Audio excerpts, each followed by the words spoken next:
Belgians may have to consume more fries this period. Welcome to today's edition of Foreign Dispatches on Channels Television. Thank you so much for joining us on the program that takes you around the globe in 30 minutes. I'm Anne Nwawadu. With potato farmers and processors struggling, Belgians are being urged to eat more fries to offset a slump in demand during the coronavirus pandemic. And this comes as Lebanese under quarantine and short of cash have turned their homes into green lots where they have been growing everything from tomatoes to avocado and lemon. Belgium is the world's largest exporter of fries and other frozen potato products. Its processors converting 5.3 million tons of potatoes into fries, mash and crisp per year and sending them to customers in more than 160 countries.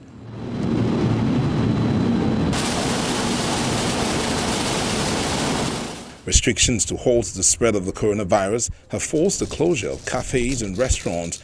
The industry's prime customers for fries and processing firms have seen demand fall by as much as 80%.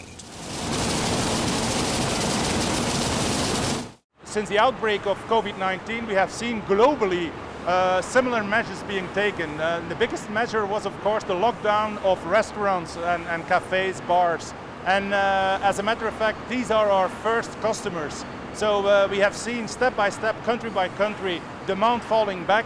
And at this moment, I think the majority of the companies, depending on which channel they have, or the food service sector, or the retail sector with the supermarkets, they are seeing a reduction in their production with about 30 to 70 or 80% sometimes. Belgapom says worldwide demand for frozen fries has dropped by more than 40%. The potato sector in neighboring France, Germany and the Netherlands are also facing problems. In Belgium, some 750,000 tons of potatoes would not be processed this year as a result. Experts say they are varieties not suitable for other culinary uses. Some are being exported, some given to food banks, some fed to cattle, and the rest converted into energy at the biomass plants. Belgian farmers were likely to lose 125 million euros of income. We know that Belgians like their fries. It's intangible heritage stuff, our fry culture. So we asked the Belgians to consume an extra portion of fries now to allow us to process more potatoes and to avoid food waste. Coles urges Belgians to eat an extra portion of fries per week, cooking at home as well as going to stands selling fries, which have been allowed to stay open, even if some have chosen to remain closed. People often make the mistake to believe the fries are French, but in the end, it's our Belgian patrimony. So of course, it's a good idea to ask Belgians to eat more fries. We need to influence the people to get on board and respect the tradition. Many Belgians say the country invented fries, but that US troops stationed in the French-speaking part of Belgium during World War I mistakenly called them French fries. As the coronavirus pandemic hammers a collapsing economy and food costs soar to new heights, new and seasoned growers say the gardening habit has offered a glimpse of hope in bleak times. Pots are starting to fill up balconies, and even those who have been gardening in their backyards for years are investing more time in the activity. Many, like filmmaker duo Michel and Gabi Zarzer, have switched from growing aromatic plants to vegetables. We had planted vegetables, fruits and everything aromatic, but this year we saw that the economic situation in Lebanon is not good, and in addition to that, we wanted a green space to sit in. So we decided to expand our plantations. We removed some plants we had planted and replaced them with vegetables. Gardening shop owner Elias El Adem said his supply needs are changing too to meet the people's demands as more and more people come in asking to grow fruits and vegetables. Now I noticed all the customers are demanding to plant tomatoes, cucumbers, parsley, mint, everything related to vegetables. Now, 90% of sales is vegetables. I hope it will work out with them, so next year it will increase even more so that everyone goes back to planting at home, because agriculture is the origin of everything. His last year's stock of plantations was 80% flowering plants and 20% vegetables and fruit plants. This year, almost 60% of his stock for sale are all vegetables and fruits for growing. Helen Hanna is one of those who started home gardening recently. Her husband lost his job due to the economic crisis and global pandemic, and now they both unwind by gardening. We eat healthy, and I hope everyone does like us planting vegetables at home, so there won't be expensive goods everywhere.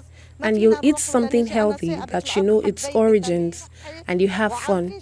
You try to escape the stress, because we can't go anywhere. I have a land next to my house, and I am seeing my husband very frustrated without a job. So we sit, we discuss about the plants, drink coffee, and distribute vegetables to our children. Several initiatives in the country have encouraged people to plant at home using their balconies, front yards, and even rooftops. Beirut is a city with few green spaces, but the new trend is reshaping the face of the city, where many people over the years have complained it was a concrete jungle.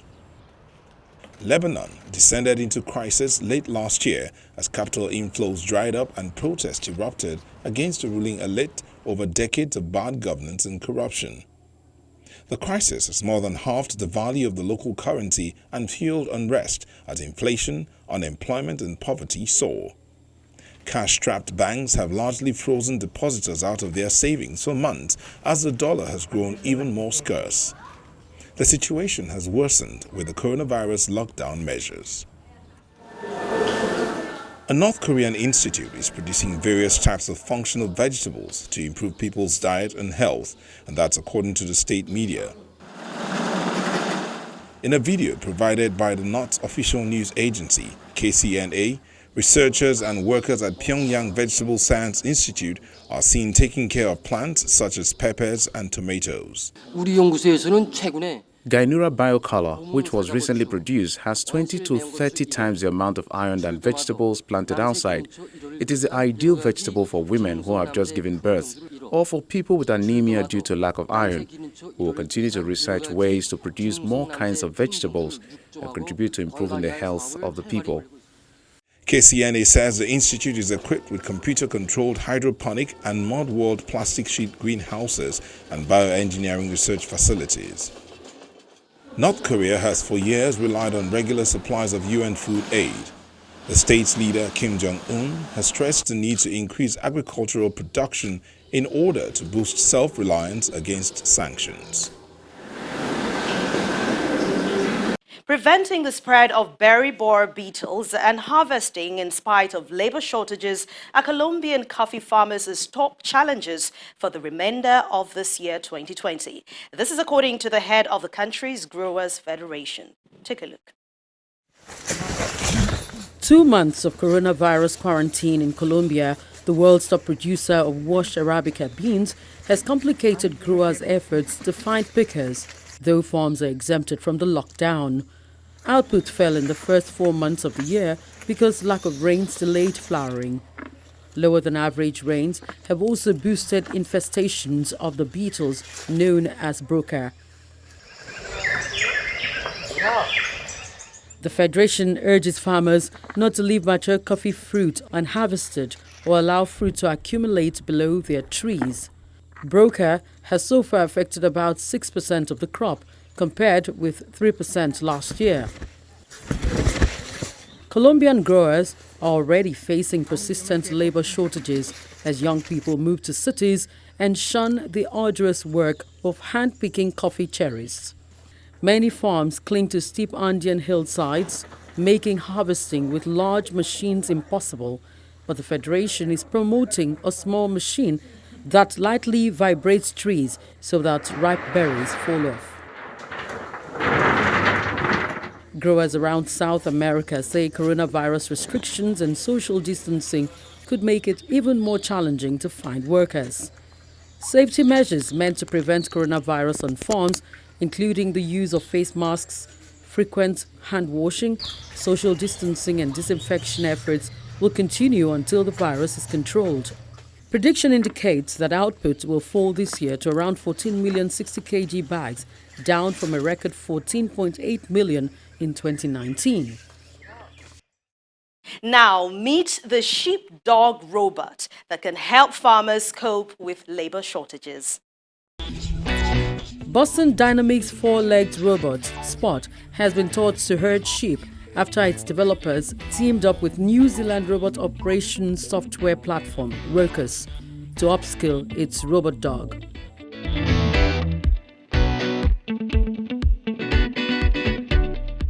Rocus is training Spot to work on farms to help increase accuracy in yield estimates, relieve the strain of worker shortages, and create precision in farming.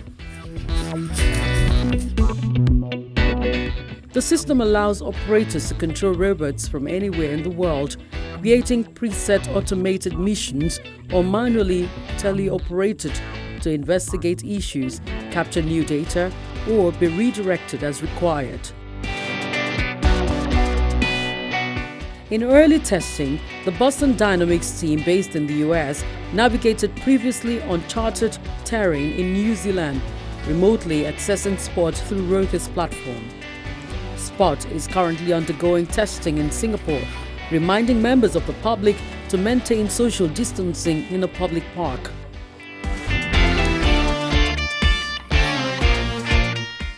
The robot park keeper occasionally makes announcement via a speaker, reminding people to stand at least 1 meter apart. Senegalese shoppers have found one small piece of comfort amidst the coronavirus chaos: a dive in the price of chof, a fish at the heart of their national dish. But the fishermen and the industries that support them have been hit hard. Take a look. Tough. A white grouper caught off the Atlantic coast was destined to be marinated and served on a bed of spicy rice in Senegal's national dish, known as tiaboy diani. But its cost, driven by high demand from overseas, is prohibitive for many Senegalese. At a market in the northern port city of St. Louis, tough was selling at a steep discount.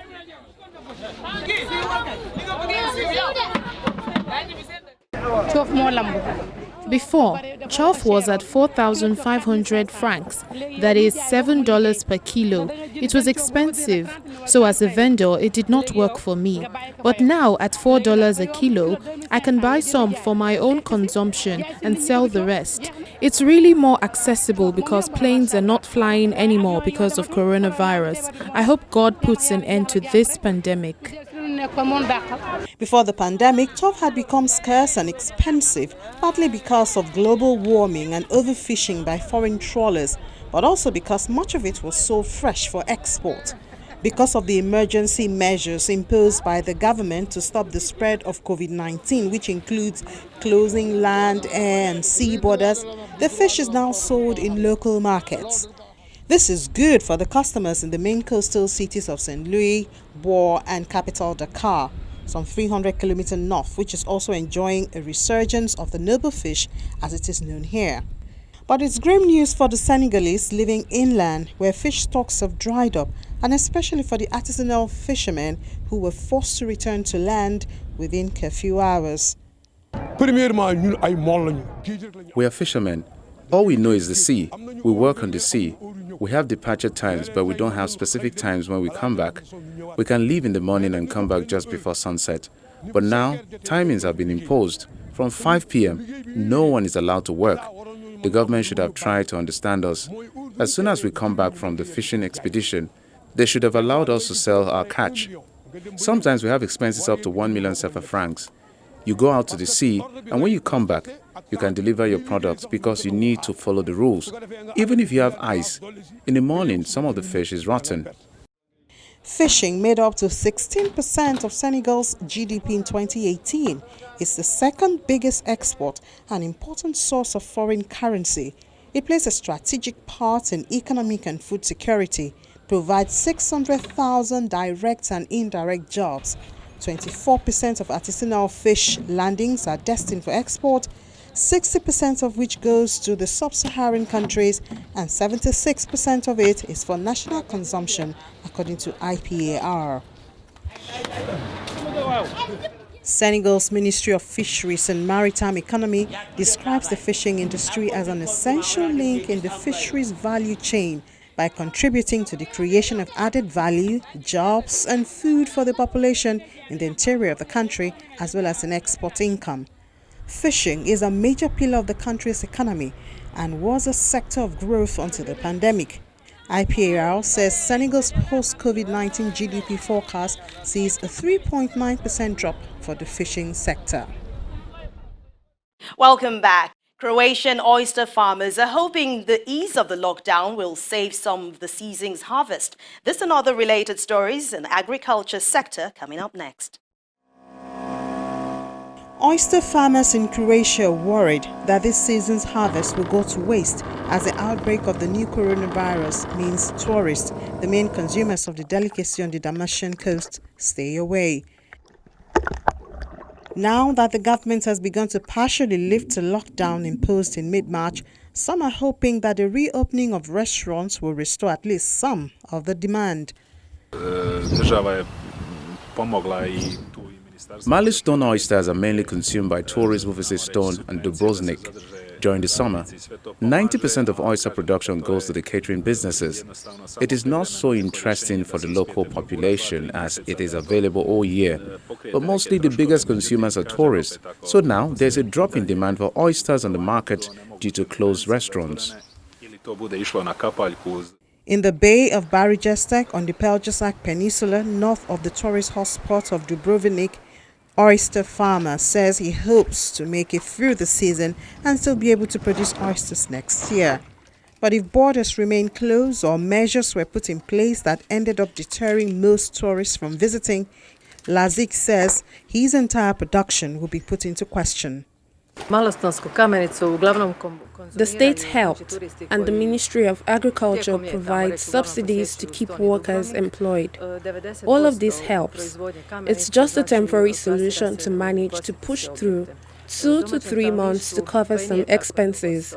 However, if travel is still disabled, borders closed, or there are many conditions to be met to travel to Croatia, I'm afraid, although we might somehow push through and manage to sustain this season, if this continues, it will definitely put the whole production in question. The oyster farms of Mali Stone further down the coast produce around 2 million oysters every year. Around 90% of them go to restaurants in the area and are eaten by tourists, according to Rumarija Radic, who heads a local association of oyster producers. For oyster farmers, the tourists need to come before the summer heat. Radic says oysters do not cope well with high temperatures and salty water in late summer and predicts a high mortality rate. Tourism is taking a dip as nations begin to find ways of restarting their economies. Nations where tourism has contributed to their economies are now scared things won't be the same again. However, they are hopeful of what the coming months hold as summer sets in. Long stretches of beach lie empty on Corfu Island, and hoteliers wonder whether they'll open their doors this summer. Tourism is facing its biggest crisis of our generation. Corfu, as a place that its economy solely depends on tourism, is probably not opening for this summer, or we're going to have very low occupancy rates as it shows. We don't know if our hotels will open, when will they open, so we're right now in the brink of very hard times. According to a study by the Research Institute for Tourism by the Hellenic Chamber of Hotels in a poll of almost 1,800 hotels, 65% operating year-round believe it's likely or most likely they will go bankrupt, while for seasonal hotels, it is at 51%. Losses to revenues overall for 2020 are estimated at almost 4 billion euros. The study also says that more than 45,000 jobs are at stake in the industry. As we know, it's only a 6-month period, and we've already lost the first 2 months, and we're waiting to see if the next, in July or August, we're going to have some guests. We hope we do. Plane and ferry passenger traffic plunged after the lockdown went into effect on March 23rd, as much as 90% for ferries, according to the Passenger Shipping Business Association, while the Civil Aviation Authority said 59% is for domestic and international flights in March. Tourism Minister Harry Theocharis says the plan is to welcome back tourists in July. He admits, however, this season will be different and the government will be supporting the sector.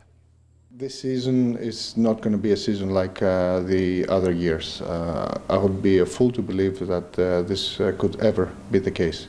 However, there's a lot that we can do in order to reopen the touristic economy, the touristic flows, and that way we will be able to support a lot of those enterprises, the hotels, the travel agents, and the people that work in the touristic sector. This is of vital importance.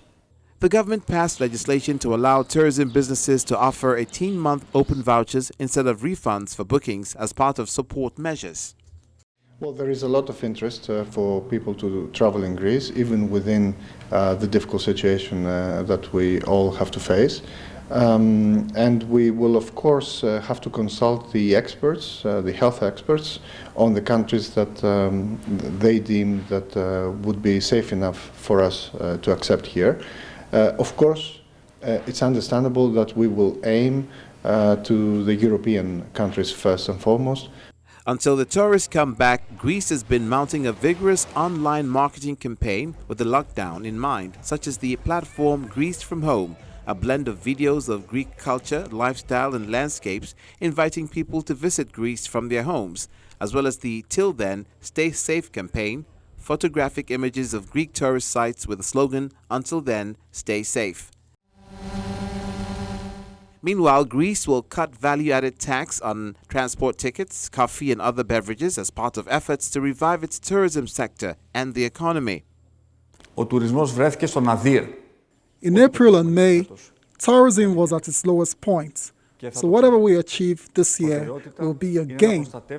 I will say it again, priority is to protect jobs and to help professionals in the sector prepare their huge counter-attack in 2021. The summer tourism season would have regularly started in April, but it is delayed to still check the level of curtailment of the virus. The summer tourism season will have regularly started in April, but is delayed to still check the level of curtailment of the virus. And gradually from July 1, direct international flights will begin towards tourism destinations. There will be sample testing of our visitors, and health and hygiene protocols will be adhered, which will not cast a shadow on our bright sun nor the natural beauty of Greece. Greece, which emerged from international bailouts in 2018 after a decade-long debt crisis, relies on tourism to keep its economy on a recovery track. More than 30 million people visited the country last year, and the sector employs 1 in 5. Germany, Israel, Cyprus and Bulgaria will be amongst the first countries that Greece wants to restore transport links the soonest. The first commercial Lufthansa flight from Germany arrived in Greece on Monday after a flight ban for the country was lifted on May 15th. Arrivals are subject to a 2-week quarantine until May 31st.